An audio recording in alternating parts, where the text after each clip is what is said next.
Right. Hi, everyone. Welcome you all to the revision sessions on financial controls and auditing subject, focusing on AAT Level 3 examination, July 2023. So now, so in this revision session, I'm going to basically focusing on the chapter 7 of your study text, which is focusing on audit reporting, right? So the reason as to why we specially focus on audit report is that, so if you refer to previous few question papers together with the suggested answers and the examiner's report, so the examiners has highlighted that most of the students' performance with respect to the questions on audit reporting is really less, and their performance is weak. So therefore, so in this revision program, so we thought of highlighting so the important aspect in audit reporting, right? So for this purpose, I have already prepared a PowerPoint presentation. So you will receive the presentations as well. But before moving to the presentation, I would like to give you first the overview of an assurance engagement. So let's start the session with that discussion, right? So in an assurance engagement, so we can clearly identify that there are three parties, right? So it's a key element in an assurance engagement, the three-party relationship. It's a key element in an assurance engagement. So we have responsible party, importantly the management of the company, and also we have intended users, or as we can take them as shareholders, and at the same time we have practitioners or auditors. Now see the three-party relationship in an assurance engagement, where this responsible party is responsible to prepare the financial statement and provide those financial statements to the intended users or the shareholders. But shareholders are left with the confidence on this financial statement. That is basically due to the agency conflicts. And so with your understanding on stewardship theory, so we identified that between the management and shareholders, so there is a conflict of interest. So as a result of that, the shareholders are left with the confidence on this financial statement prepared by the management.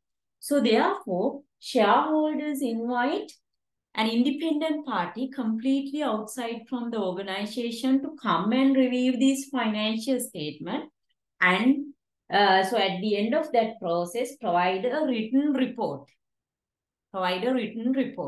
And so if we refer to the basic element of an assurance engagement, I hope that you all could remember. So this three-party relationship is a one element, and the subject matter is another element. And then we have suitability criteria, and then the audit evidence, and then audit report, right? So this audit report is the final outcome of this process. But before reaching this final outcome, first of all, between these two parties, practitioner and the responsible party, so they should enter into a agreement, or they should agree on the term of the condition. As per SLA US 210, we discussed that part. So that is the first step, the initial step in this process, agreeing the terms of the engagement. And then, so that is the first step. And the second step is audit planning. I hope that you all could remember, we discussed risk assessment procedure. Under that, we discussed about understanding business environment, and then risk assessment, then risk responses. All those things we discuss under audit planning. So that is a very significant and important aspect or across the step in auditing. And then the auditor should gather audit evidence, right? Auditor should conduct audit procedure and should gather audit evidence. And then the auditor should evaluate those audit evidence, right? So then at the end, so auditor will provide the audit report. So this is very simply the entire process of assurance engagement or auditing, right? First, both the parties should enter into an agreement, and then the auditor should start planning the audit, and then auditor should gather evidence, then should evaluate evidence, and then should issue the audit report, right? And each of these stages, there are relevant auditing standards with respect to audit planning. So the auditing standard 300 series is there. And with respect to audit evidence, we discuss SLAUS 500 and all that. And with respect to audit reporting, SLAUS 700 series is there, right? So that means the auditor cannot conduct these activities as per their wish, but it's a formal process engaged with this auditing process, right? So that means auditor should every time adhere to the Sri Lanka auditing standard, SLAUSS, right? So with respect to audit reporting, we have SLAUS 700. So that is the Independence Auditor's Report, right? So then we have SLAUS 701. So that is about CAM, Key Audit Matters, right? And then we have SLAUS 705. So that is all about the qualifying the opinion, audit opinion, right? Qualifications of the qualifying audit opinion, right? So then SLAUS 706. So the SLAUS 706 is on emphasis of meta paragraphs and other meta paragraphs. And then we have the SLAUS 720. So that auditing standard is on other information contained in the audited financial statement.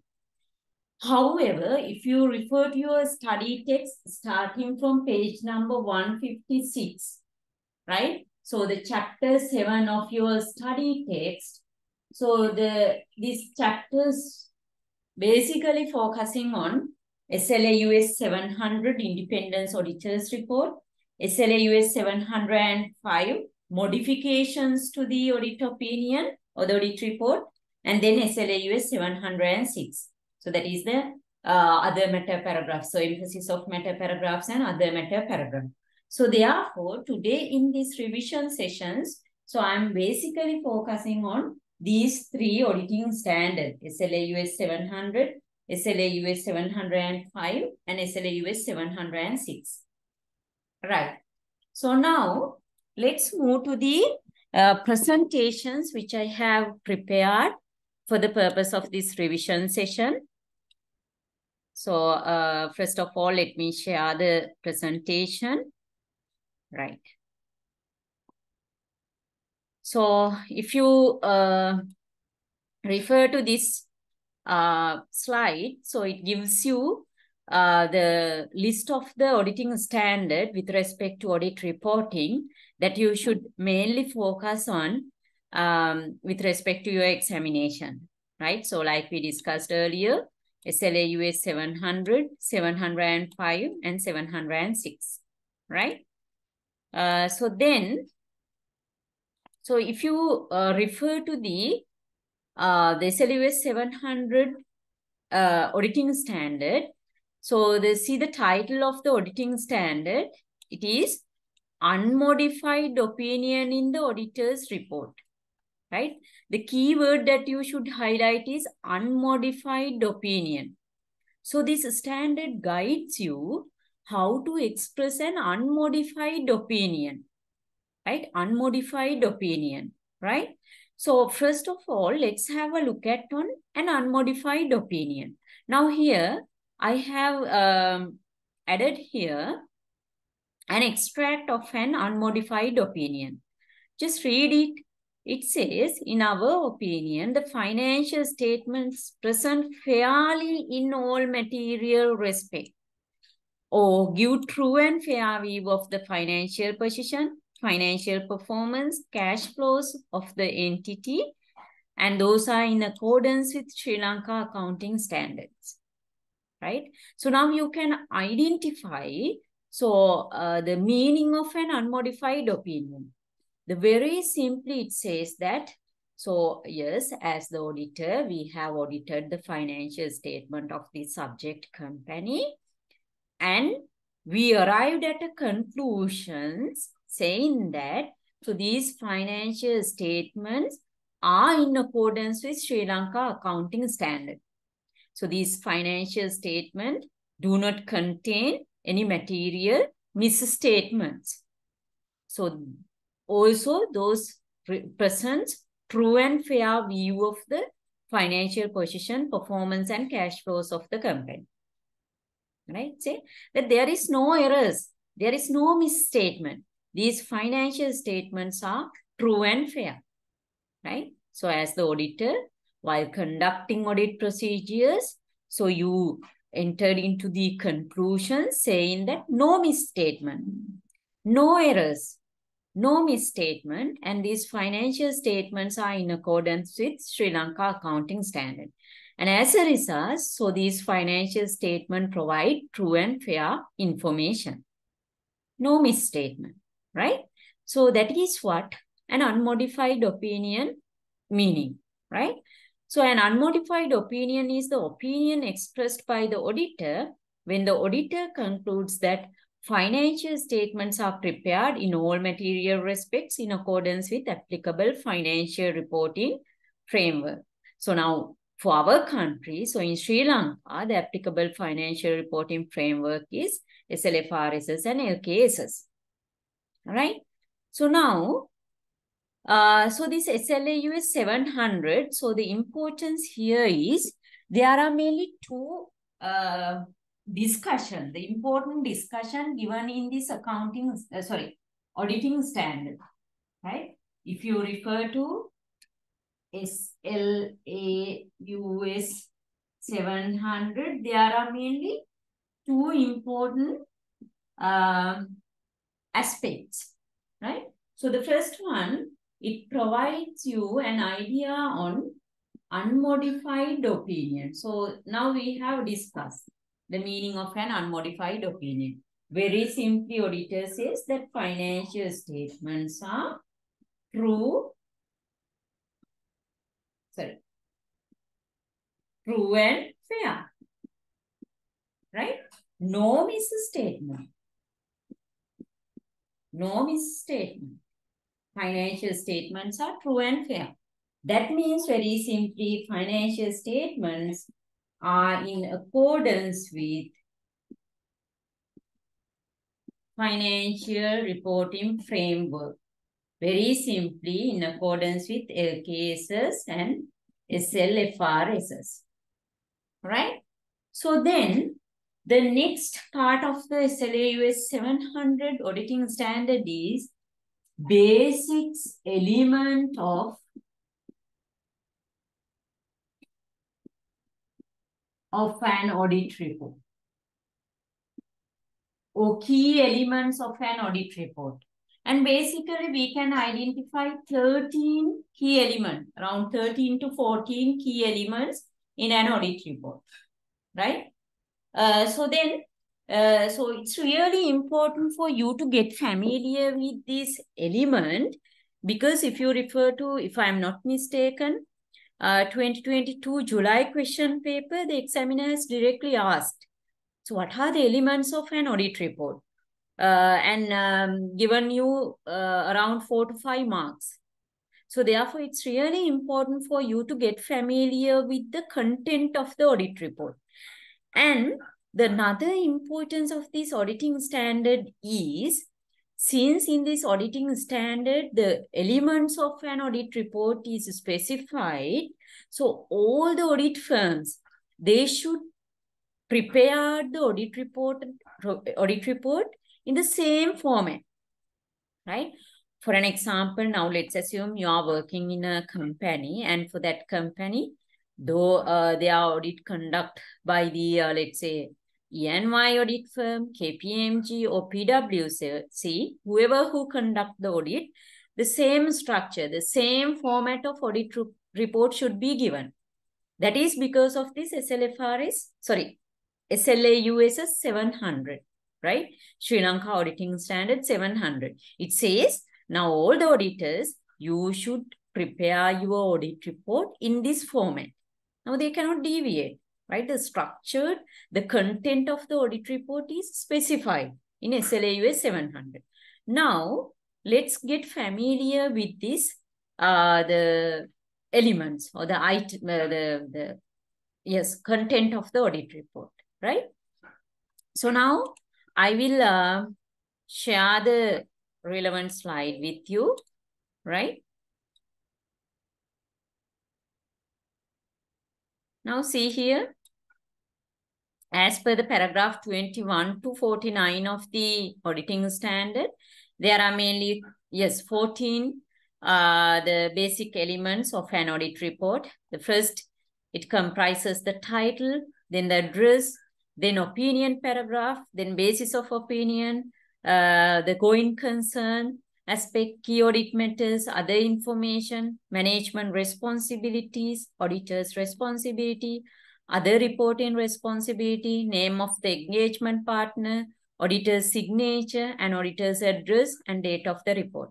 And you can get familiar with these elements of an audit report with the specimen audit report given in the study text from page number 163 to 166, right? So you can leisurely refer to that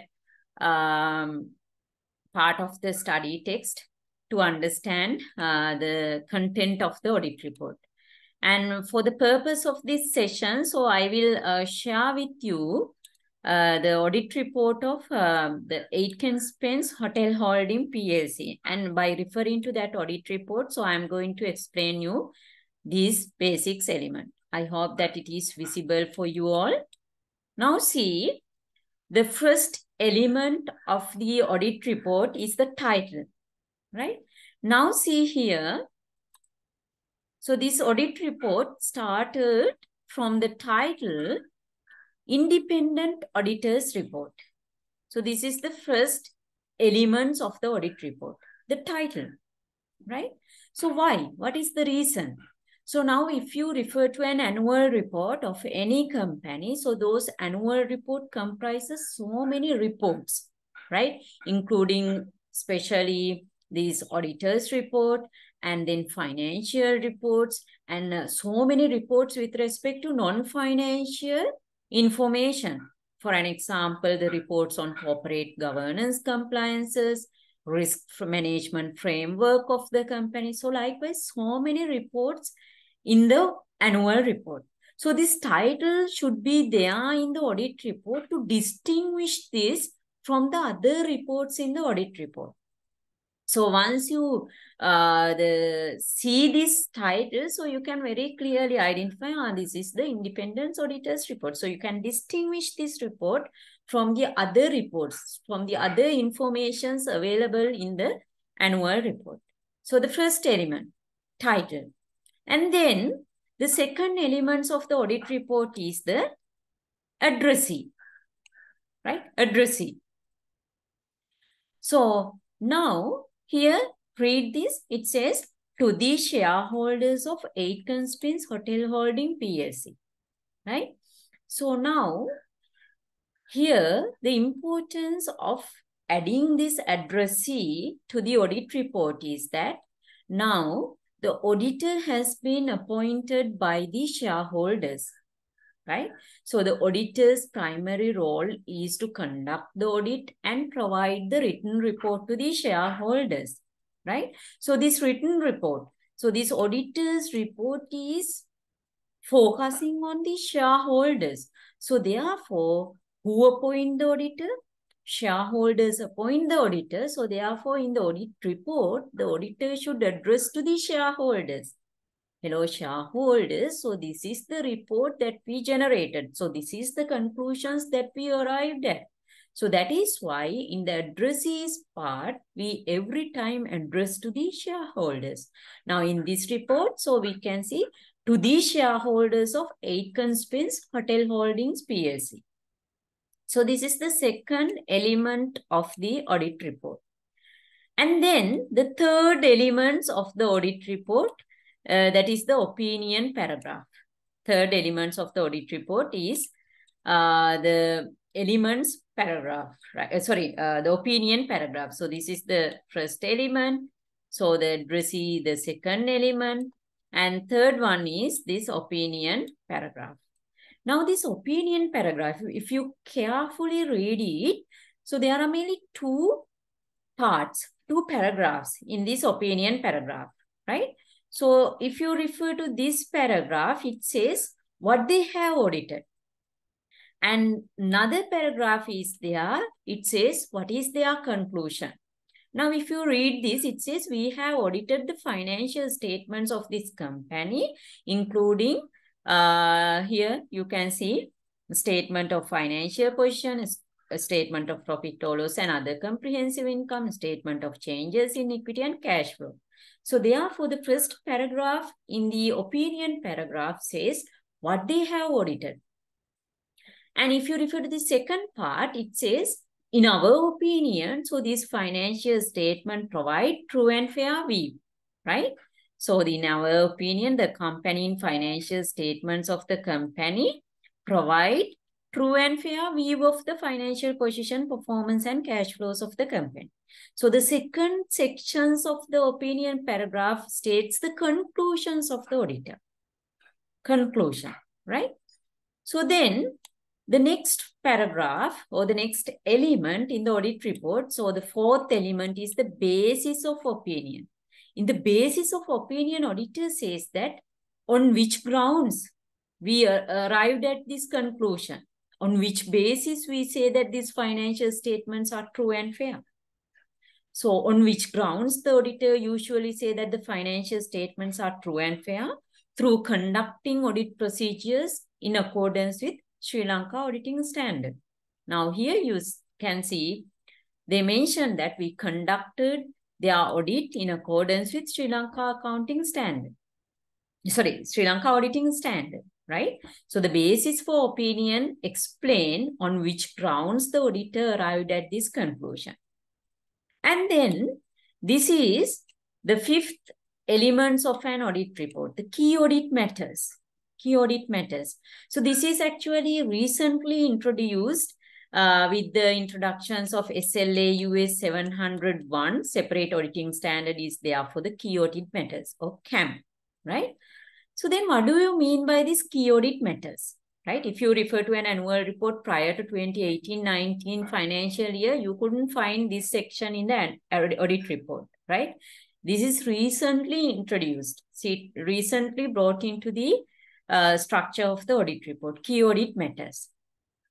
So key audit matters means some significant issues found by the auditor during the audit, and the auditor now explain it to the shareholders, saying that during our conduct of audit, so we encountered with these significant issues, but doesn't matter. So we gather the relevant audit evidence and we evaluated the evidence and we conclude that no misstatement with respect to those issues. That means key audit matters are really positive, not negative, right? So the purpose here is adding key audit matters to the audit report. The purpose is to actually improve the information credibility, right? For an example, very simple example. Now, let's assume if AAT Institute asks from you about my lecturing style. And so if you all provide them the answer, yes, good. Good, right? All your answers are good. Okay. Or else, another way that you can provide your answer is, yes, we had this revision session, and so she took only 2 hours, but we felt that 2 hours are not enough to cover the very important aspects of this subject. And during that 2 hours, she talked only on audit reporting.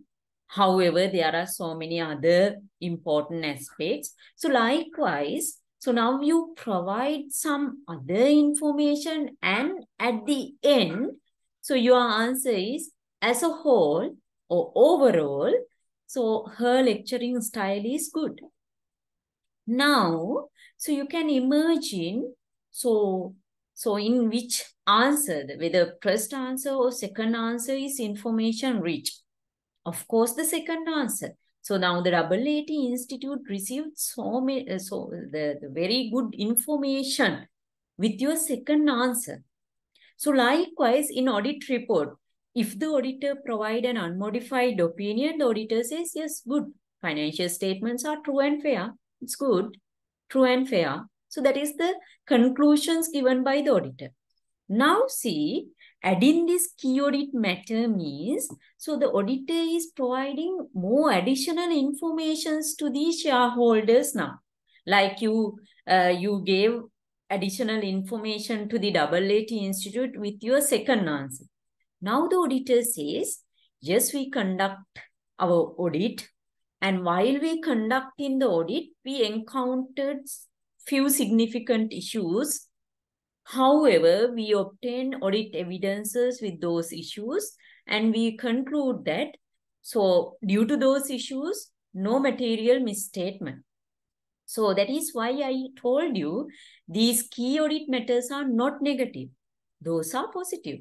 Just auditor providing some in detailed informations to the shareholders, rather saying directly these financial statements are true and fair.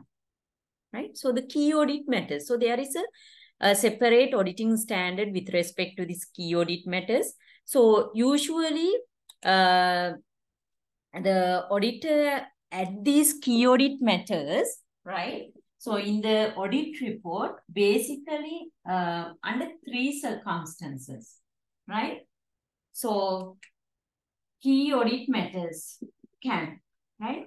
So if there are any significant risk identified by the auditor, and if there are any significant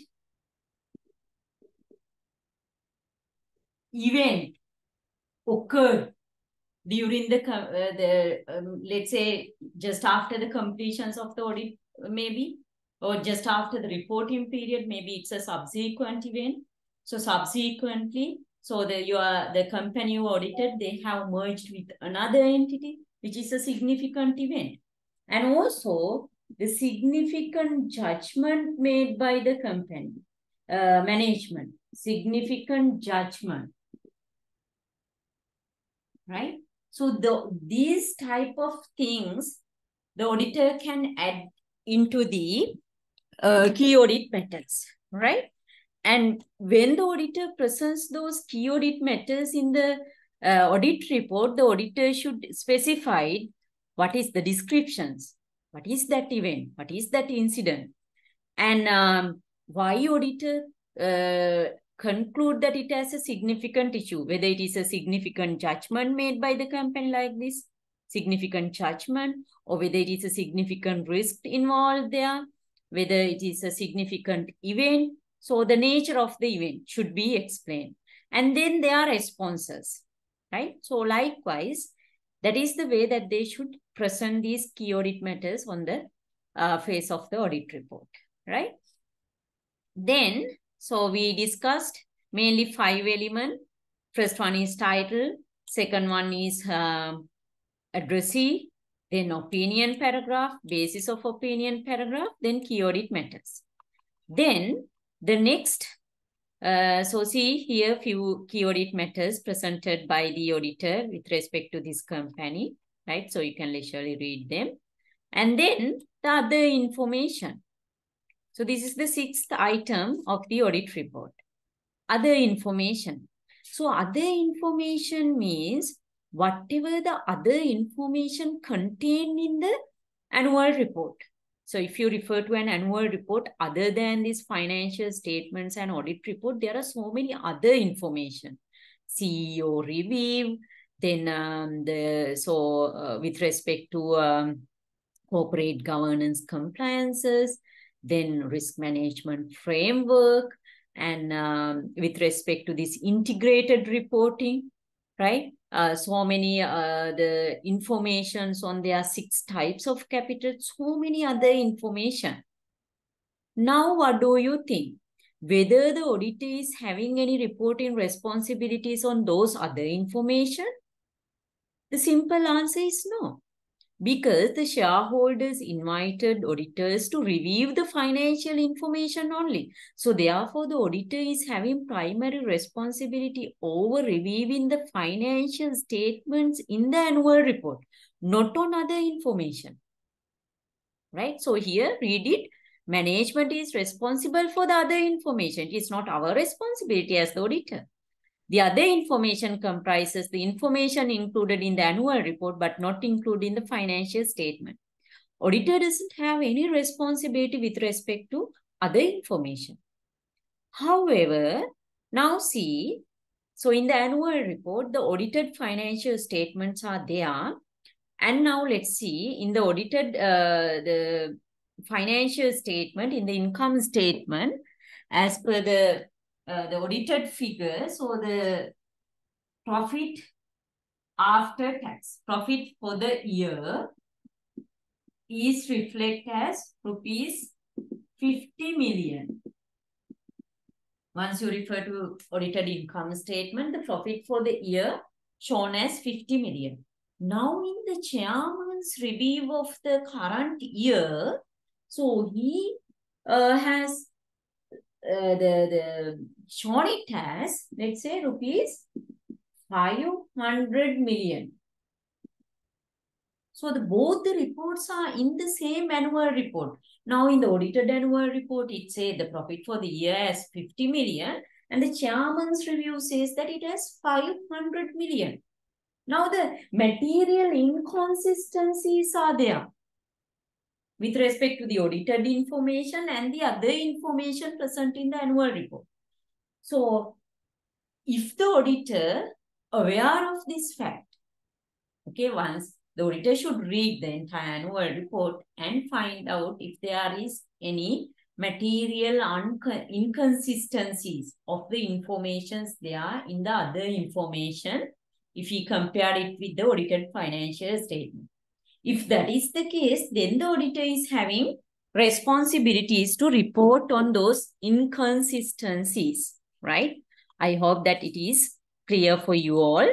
Right, now let's have a look at here. In connections with our audit of the financial statement, our responsibility is to read the other information, and in doing so, consider whether other information is materially inconsistent with the financial statement. So material inconsistencies in the audited financial statement, it says the profit for the year as 50 million. And in the chairman's review, it says 500 million. It's a material inconsistencies that you investigated, right? And or otherwise appears to be materially misstated. If based on the work we have performed, we conclude that there is a material misstatement of this other information, we are required to report that fact. We have nothing to report in this regard. So that means with respect to 8 Spence Hotel Holding PAC, the auditor KPMG, they didn't find any such material inconsistency. That is why they told that we have nothing to report in this regard. No material inconsistencies. Then the next elements of the audit report is the responsibilities of the management. That is the 7th element, responsibilities of the management. Now you know, with respect to financial reporting, the management of the company, being the responsible party, is having accountability. So the responsibilities over few aspects. The primary responsibility is to prepare financial statement. The next one is to design, implement, and review the internal control system within the organization. And next responsibility is to provide necessary information to the auditor, right? So that information should be given in the audit report. Now, to a certain extent, actually the auditors are cunning. And now in this case, the auditor is saying that, so these financial statement, the preparation, the responsibility for the preparations of financial statement rests with the management. We didn't prepare this financial statement.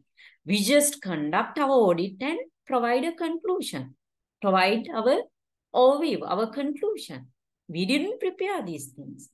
That is the management responsibility to prepare the financial statement. It's not our responsibility, right? So the auditor is saying like that under this section. Management is responsible to prepare the financial statement, right? So then the next part of the auditing standard is audited responsibility. So now what is the auditor's responsibility? Now the shareholders have appointed the auditor to come and review the financial statement.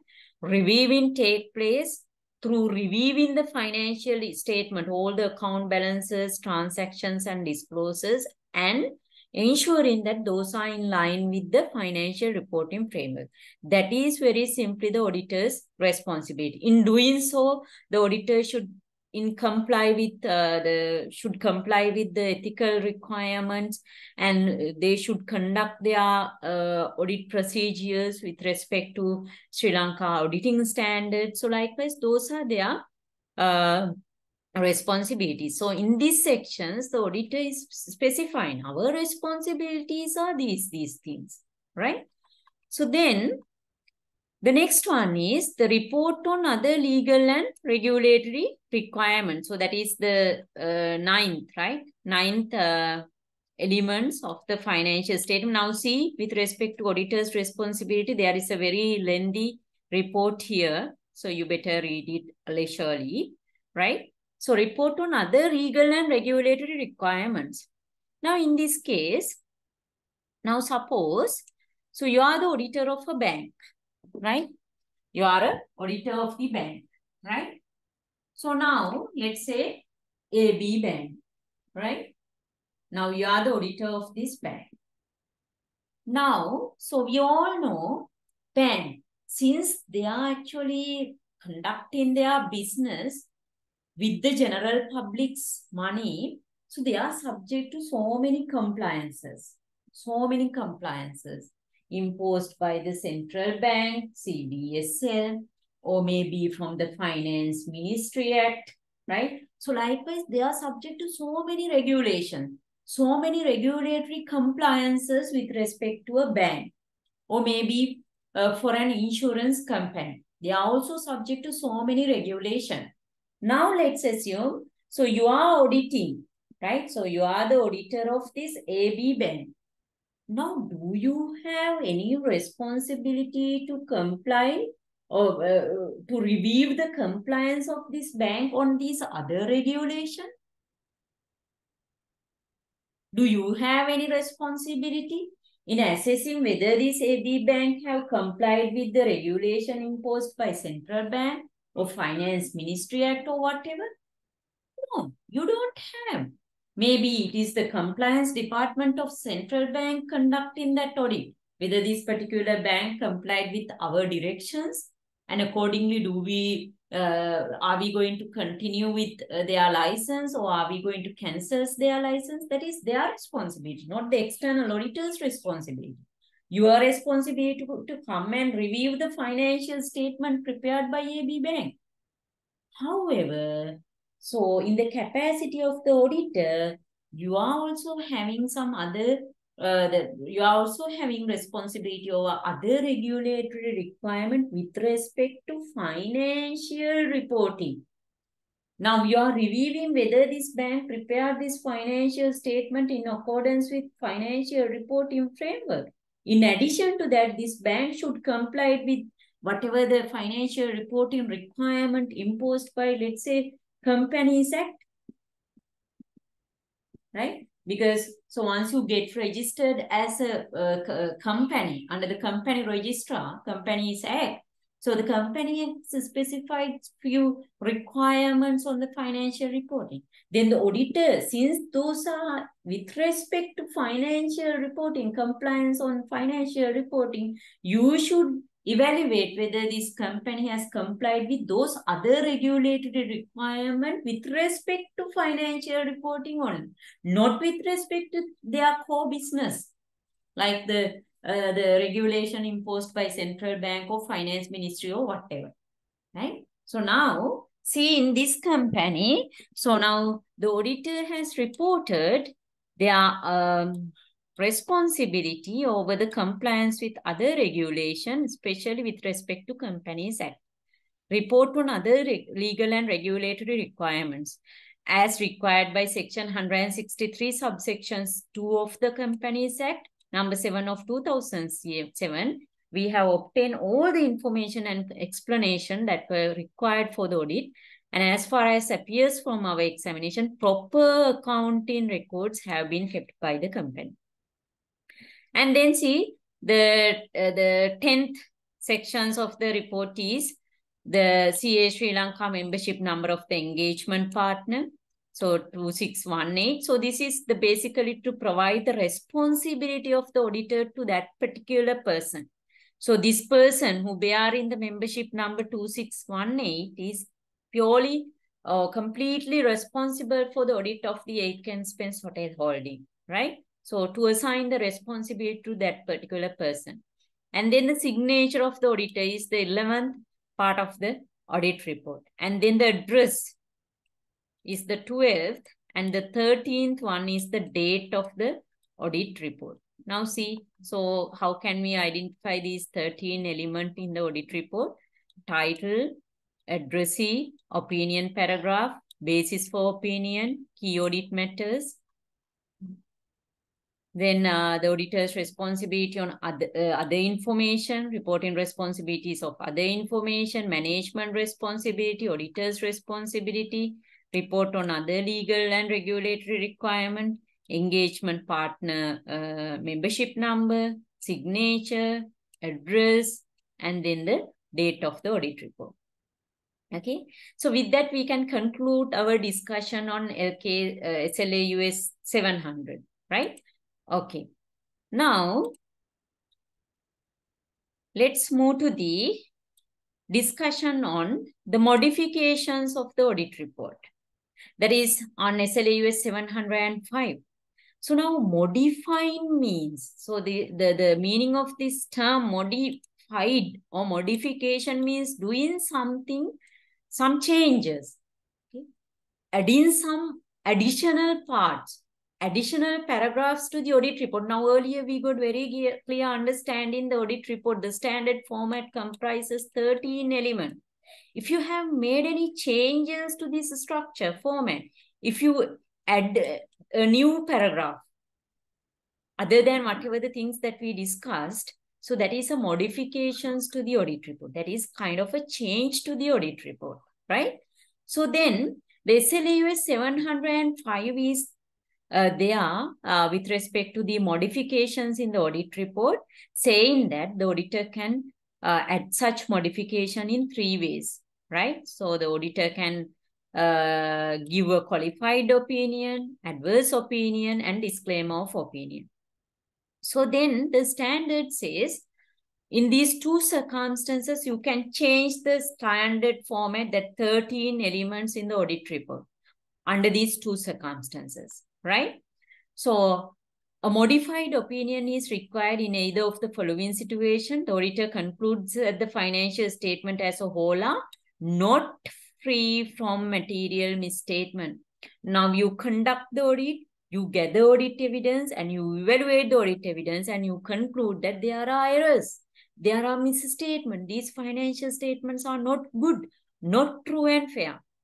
And then now you should change that 13 element standard structure in the audit report. So you cannot provide that same format, because that format says the financial statements are true and fair. Now you are not in a position to provide that opinion, because so you concluded that there are so many errors. So there are misstatement in the financial statement, inventory misstated, or trade receivable misstated, or sales misstated. Now we cannot say the financial statement as a whole are true and fair. So then we might have to change the structure, that 13 elements, add in some new paragraph, add in some new elements to the audit report, right? So next, see, the auditor cannot obtain sufficient and appropriate audit evidence to conclude that financial statement as a whole are true and fair. Or the very simply in auditing, we say it as scope limitation, auditor's scope limitation, right? So now I will actually summarize this. SLUS 705, it says, so there are mainly two circumstances that leads for you to modify the audit opinion. The first one is there are material misstatement in the financial statement, right? So this is the A that we discussed in that previous slide. And then there are scope limitation. Scope limitation in the sense you can't obtain audit evidence. There are some restrictions for you.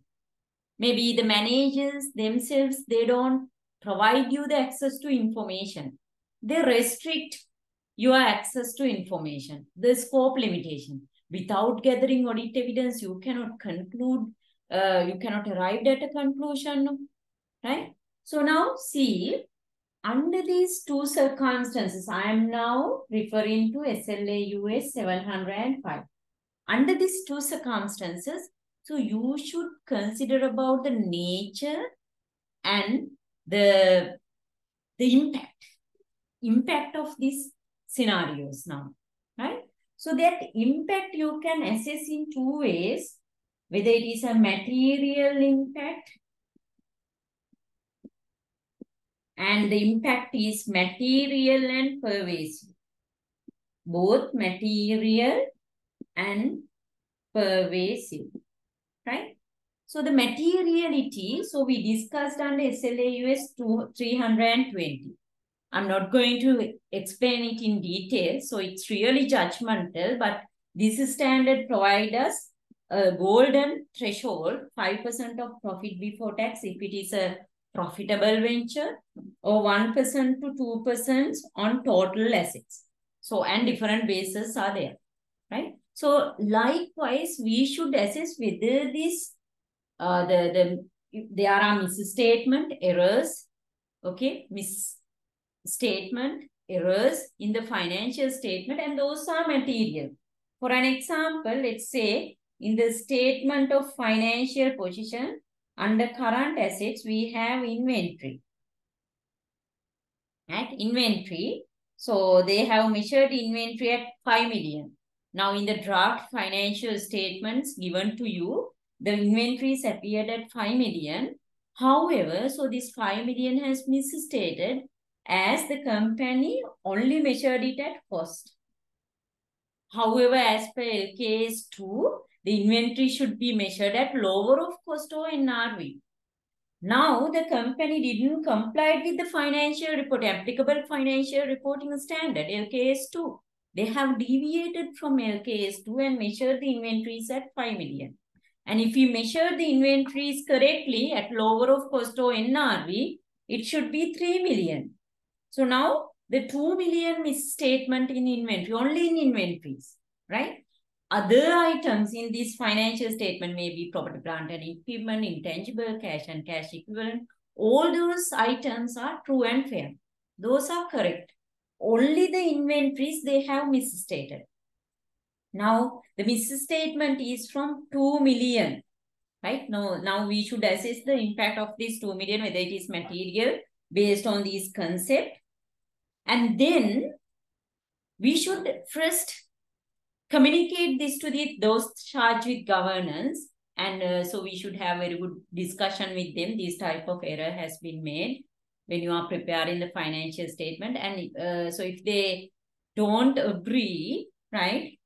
So if you conclude that there are the inventories are materially misstated, you should provide a qualified opinion on the financial statement. Qualified opinion. The qualified opinion means every time except for opinion, right? Except for. Now you are saying, right? So this is really important. Now you are saying, except for inventories, all other items in the financial statements are true and fair. Except for inventory. Only the inventories are materially misstated and that impact is material. Now come to this side. So there are misstatements in the financial statement. You conducted audit. So you gather evidence, you evaluate evidence, and now you are in the view that the misstatements are there, and those misstatements are pervasive, both material and pervasive. Pervasive means really high level of impact, huge impact to the financial statement. For an example, let's assume now when you are auditing consolidated financial statement of a group of company, so you found that so they couldn't consolidate one subsidiary. When they prepare the consolidated statement of financial position, they couldn't consolidate one subsidiary assets and liabilities. So then what has happened? All the assets and liabilities of the statement of financial positions of this company have misstated. It is not only the inventory. Now all the items in the financial statement are misstated. So it's a huge impact. So the impact is pervasive, huge impact.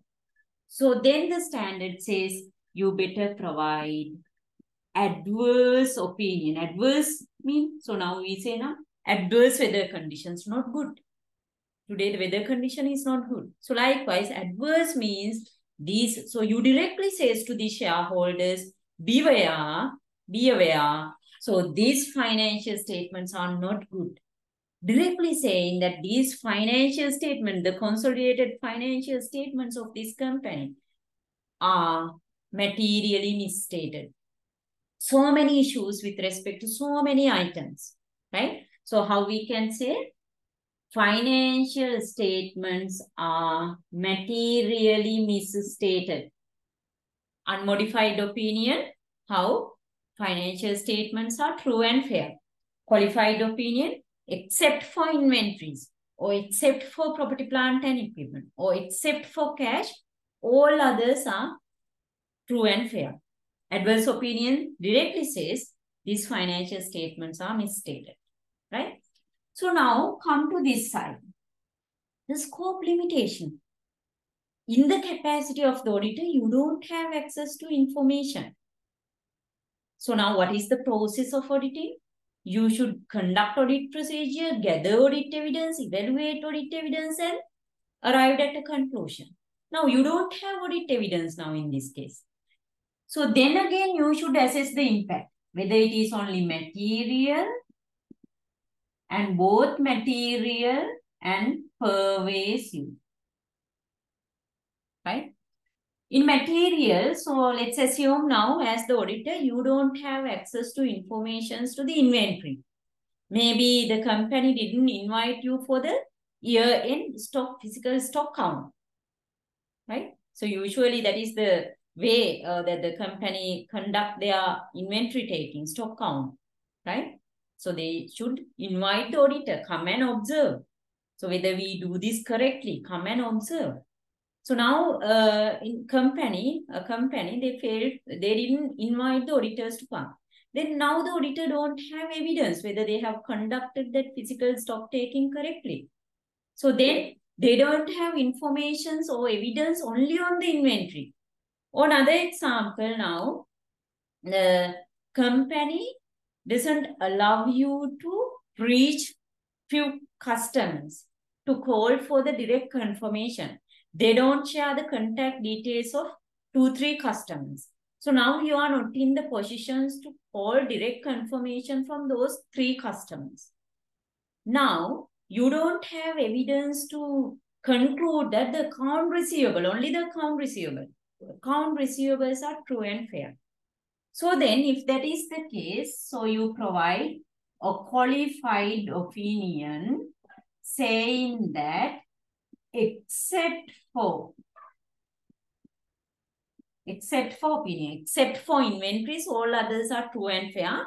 And when you are actually adding these modifications to the audit opinion, so you should add another paragraph. That is why we say that it is a modification to the audit opinion. So you should change the opinion paragraph as there are many two modification you do in the audit report. Your opinion paragraph would change to the adverse opinion if it is the adverse opinion you provide, or a qualified opinion if it is a qualified opinion you provide, and disclaimer of opinion if it is the disclaimer of opinion that you provide.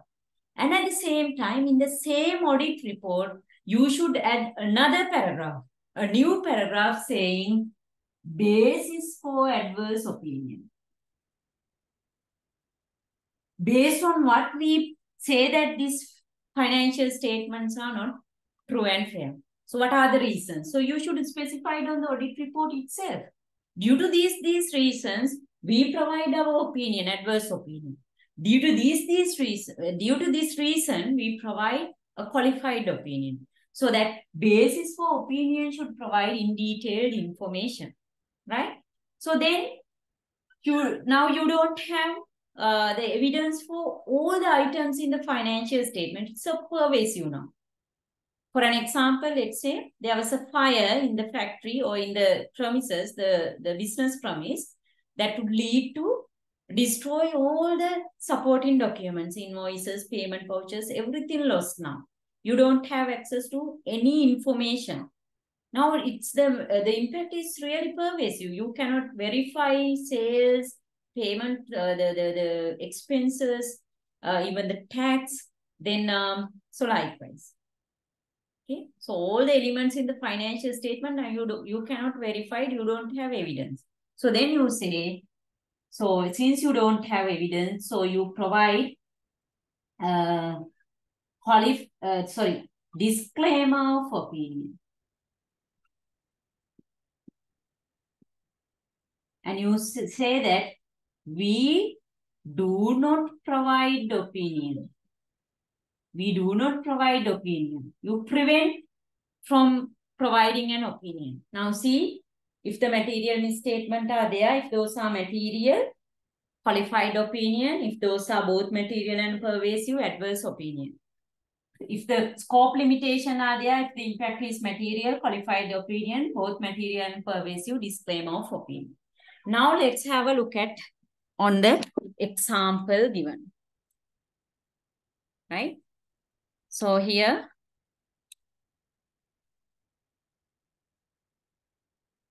so this is a summary of whatever the things that I explain you here. So you better leisurely read this. And here, this is the qualified opinion. So qualified opinion due to material misstatement, it says we have audited the financial statement of the company.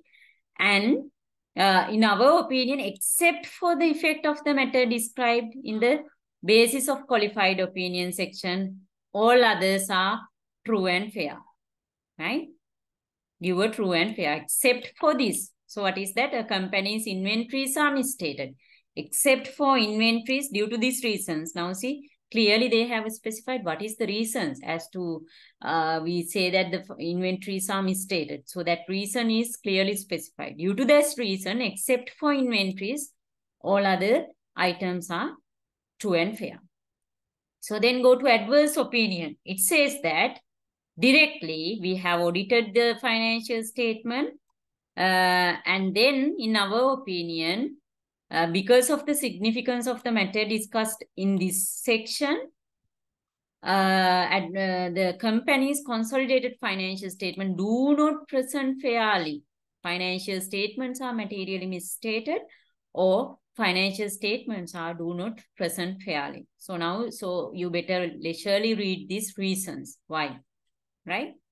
And then qualified opinion due to the scope limitation, auditor do not have access to audit evidence. So in this example, the inventory count was not attended by the auditor. So now the auditor doesn't have informations on inventories to verify whether those inventories are true and fair.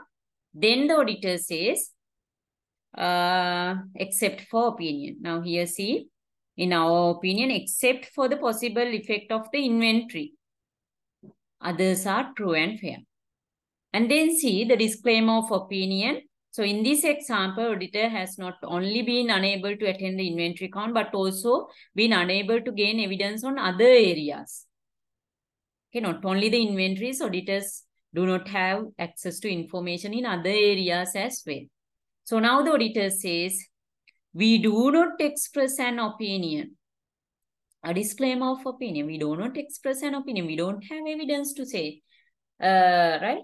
So therefore, we don't express an opinion. Now then, with respect to audit report, there's another important aspect in audit reporting, that is SLA US 706, disclaimer of, emphasis of meta paragraph and other meta paragraph. So in the emphasis of meta paragraph, if I a little bit explain it, the purpose is to draw the user's attentions on the specific areas in the financial statement that is already been disclosed, right? Maybe in the notes. Now the auditor feels that it is really important to draw the user's attentions for that information when making their decision. So in the audit report, the auditor says that, yes, please draw your attentions to this incident that is disclosed in the note number 16. So you better be careful when you are making your decision, consider that information as well. Right? Emphasis. So auditor now emphasizing, please see, draw your attentions. The auditor now emphasizing a particular information available, clearly disclosed in the financial statement. Right? So here you can see we draw attention to note number X of the financial statement, which describes the effect of fire in the company's production facilities. Our opinion is not modified in respect of these matters. And so you should clearly understand this emphasis of adding emphasis of meta paragraph or other meta paragraph to the audit report means that it is not a modification, right? It is not a modification, right? So then with respect to other meta paragraph, auditor do not provide any information with respect to financial statement.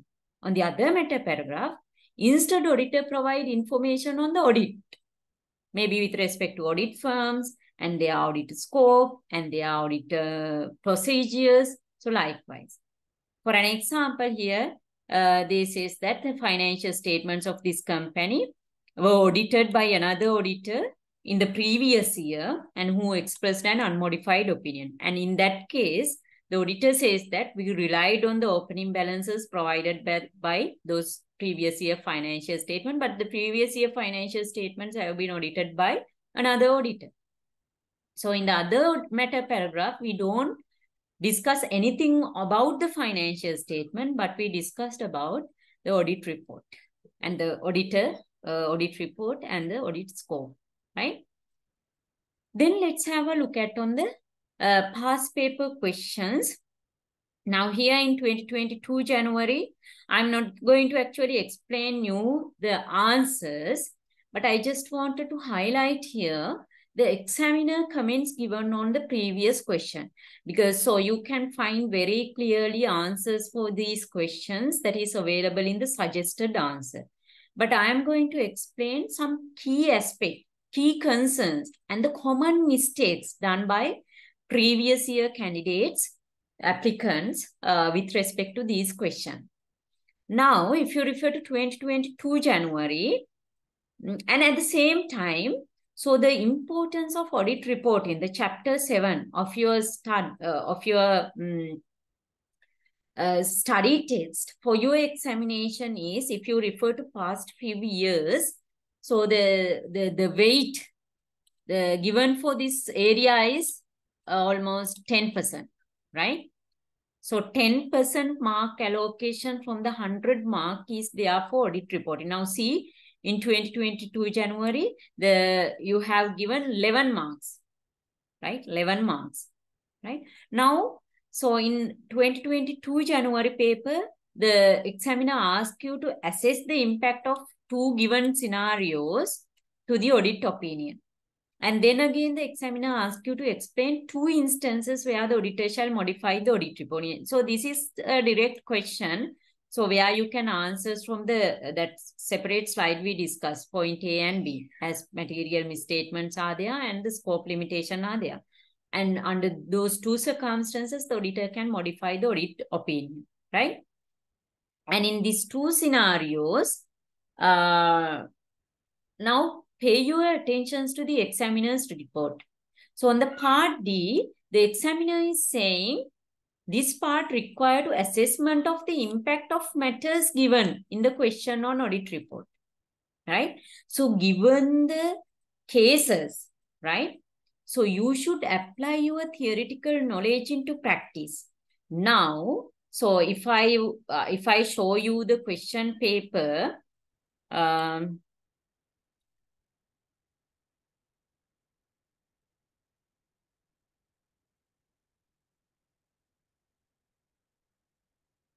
so give me a few seconds. So let me share the screen, the question paper with you all. Right here. So that the examiner asks you to assess the impact of the second adjustment and the fourth adjustment to the audit opinion. Now in this case, now you know the theory, what is the impact to the audit opinion, whether it should be a qualified opinion, adverse opinion, or disclaimer of opinion. How to assess? First of all, we should evaluate the impact that it creates to the financial statement. So that means we should assess whether there are material misstatements. So that materiality we can reach by considering SLAUS 320.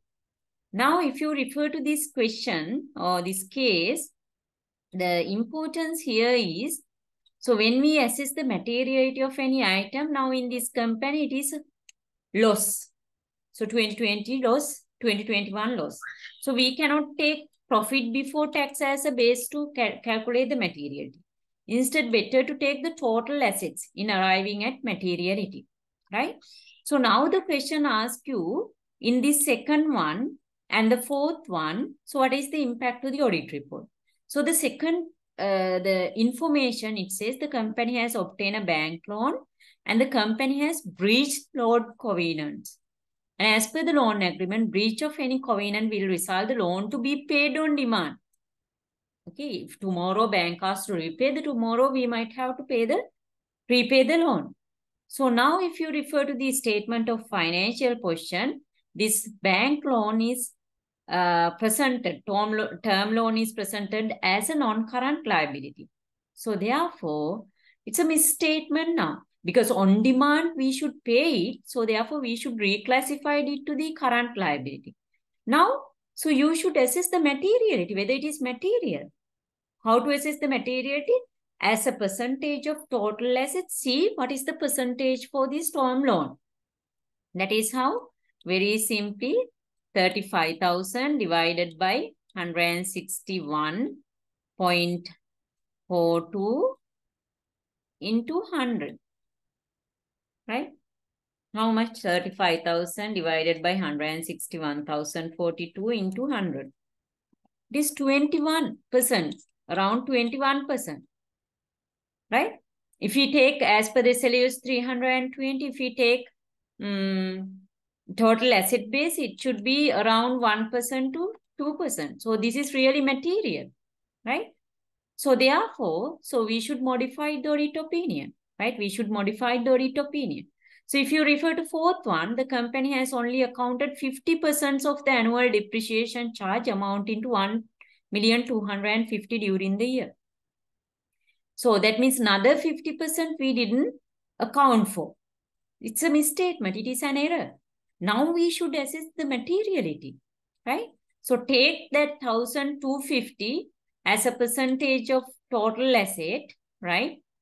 1,250 as a percentage of total assets. Let's take 1,250 divided by total assets of 161.42 into 100. Right. 1,250 1,250 divided by 161,042 into 100. It is 0.7, around 0.7. It is not material. So in the examination, you should work out these things and decide whether this is material or not. So now see the examiner's comment on these, the common mistakes done by previous that year candidates. So the examiner is saying now with respect to this question, when they are answering, so some candidates has quantified the impact, but not assessed the materiality level. Very few candidate mentions about the total impact of the matters being material, and if management does not agree to adjust, auditor should modify the opinion. Candidates are, so now overall the performance of this question was not satisfactory level, right? So candidates are advised to improve their knowledge on the areas of quantifying the impact of misstatement like we calculated, and assess the materiality and report accurately whether we should modify the opinion or not. And now if you refer to the suggested answer, it says, with respect to breach of the loan covenant, this would result that the company has to settle the loan on demand. Hence, the entire loan balance should be reclassified as current liabilities. If the management refuses to do so, the auditor should consider modified the opinion due to its material. It is material. So we take it as a 21% as out of the total asset. And then depreciation, the company has changed only 50%, charged only 50% of the depreciation since the individual unadjusted amount is below the materiality level. We calculated the materiality level and so that it's only 0.7 out of the total assets. So whether the total of the unadjusted exceeds the material threshold and adjust accordingly, as a whole impact of the above matter is material. If the management does not adjust accordingly, the auditor should modify the opinion on this matter, right? So then the question number 6 of 2022 July question paper. So the most of the direct questions have been given, and so you have given 10 marks, 10% weight on this. So state 4 elements of audit report for 4 marks. So we discuss at the beginning 13 elements and explain what is meant by emphasis of matter paragraph. So emphasis of matter means auditor paying, asking from the users to draw their attentions on the notes or on something that is already disclosed in the financial statement, and explain an instance where the auditor expresses an adverse opinion on his report.